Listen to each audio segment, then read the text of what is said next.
بسم اللہ الرحمن الرحیم۔ محمود غزنوی جو کہ ایک بہت مشہور بادشاہ ہے، وہ ایک رستے سے جا رہا ہوتا ہے کہ اس کی نظر ایک بزرگ پر پڑتی ہے جس کی عمر بہت زیادہ ہوتی ہے اور وہ بہت بوڑھا ہوتا ہے۔ وہ ایک پودا لگا رہا ہوتا ہے اور اس کے ہاتھ بھی کپ کپا رہے ہوتے ہیں۔ محمود غزنوی یہ واقعہ دیکھ رہا ہوتا ہے۔ بزرگ جب وہ پودا لگا لیتا ہے تو محمود غزنوی اس کے پاس جاتا ہے اور اسے کہتا ہے کہ اے بزرگ، آپ کی تو عمر بھی بہت زیادہ ہو گئی ہے، نہ تو آپ کو اس کی چھاؤں میں بیٹھنا نصیب ہوگا اور نہ ہی اس کا پھل کھانا نصیب ہوگا۔ تو وہ بزرگ کہتا ہے کہ اے محمود غزنوی، اگر مجھے اس کا پھل کھانا نصیب نہیں ہوا تو کیا ہوا؟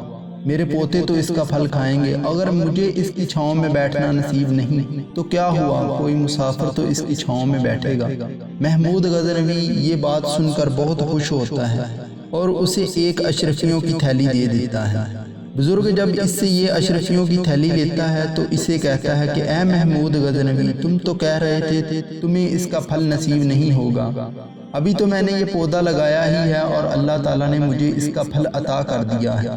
محمود غزنوی یہ بات سن کے بہت خوش ہوتا ہے اور اسے ایک اور اشرفیوں کی تھیلی دے دیتا ہے۔ بزرگ جب اس سے یہ دوسری اشرفیوں کی تھیلی لیتا ہے تو اسے کہتا ہے اے محمود غزنوی، لوگوں کے باغات میں صرف سال میں ایک ہی بار پھل لگتا ہے، اللہ کی عطا تو دیکھو کہ میں نے ابھی پودا لگایا ہی ہے، اللہ تعالیٰ نے مجھے اس کا پھل 2 مرتبہ عطا کر دیا ہے۔ محمود غزنوی یہ سن کر بہت زیادہ خوش ہوتا ہے اور اسے ایک اور اشرفیوں کی تھیلی دے دیتا ہے۔ بزرگ جب اس سے یہ اشرفیوں کی تھیلی لیتا ہے تو کہتا ہے اللہ تعالیٰ بندے کو اتنا عطا کرتا ہے جو کہ اس کی سوچ سے بھی زیادہ ہو۔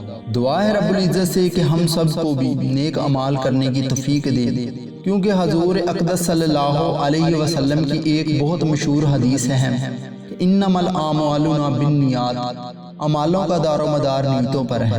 جس شخص کی نیت اچھی ہوگی اس کو پھل بھی اس کا اچھا ملے گا۔